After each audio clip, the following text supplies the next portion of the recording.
चिंतन श्री गुरुदेव दत्त। ओम चिंता संतान हंतारो यद पादाम्बुजरे नवे श्रियाणान्तान् निजाचार्यान् प्रणमामि मुहुर्मुहुः पांडुरंगं नमामि।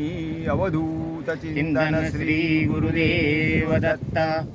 આજે રવિ પુષ્યામૃત યોગ અને એ રવિ પુષ્યામૃત યોગમાં માં નર્મદાના કિનારે એક બાજુ વાસુદેવાનંદ સરસ્વતી સ્વામી મહારાજ છે અને બીજી બાજુ સામી પાડે એમના શિષ્ય નારેશ્વરના રંગાવધૂત બાપજી કે જેમને અહીંયા આવીને આ વરુણેશ્વર મહાદેવમાં આવીને એમને એક બોધની એમને મળ્યો અને એ બોધ આજે બોધ લઈને હું પણ અહીંયા આ 14મું વર્ષ ગાંધીનગર પરિવાર એમના નર્મદા પરિક્રમાનું 14મું વર્ષ છે અને 14મા વર્ષની પાદુકા પૂજનની અહીંયા આજે એનો ઉત્સવ ઉજવાયો અને એ ઉત્સવને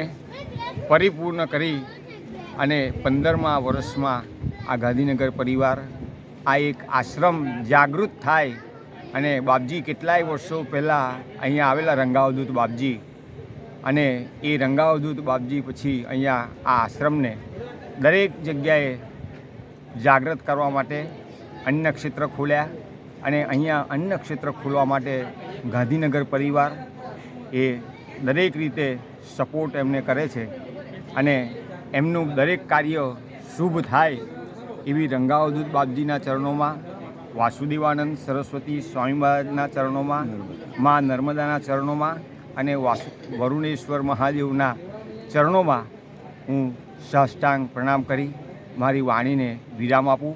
અસ્તુ. અવધૂત ચિંતન શ્રી ગુરુદેવ દત્ત. આપણું નામ? મારું નામ મિતેશ કુમાર વિષ્ણુપ્રસાદ પાઠક.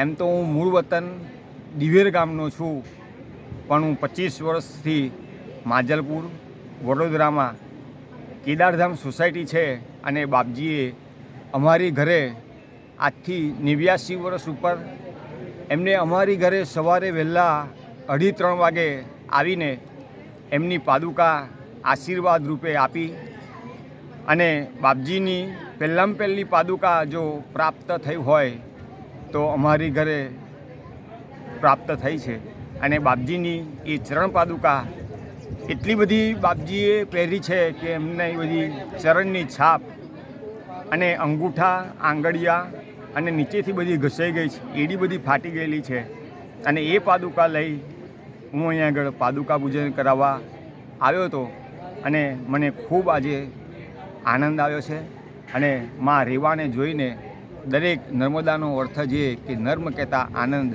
અને દા કહેતા આપનાર. નર્મદા કિનારે આપણે જઈએ ને તો સદાને માટે આપણને આનંદ જ પ્રાપ્ત થાય. એટલે કહેવાય કે સ્મરણ માત્રથી જ આપણા પાપોને દૂર કરે ને એવા મા નર્મદાના ચરણોમાં પ્રાર્થના કરવી. મારી વાણીને વિરામ આપું. અસ્તુ. અવધૂત ચિંતન શ્રી ગુરુદેવ દત્ત.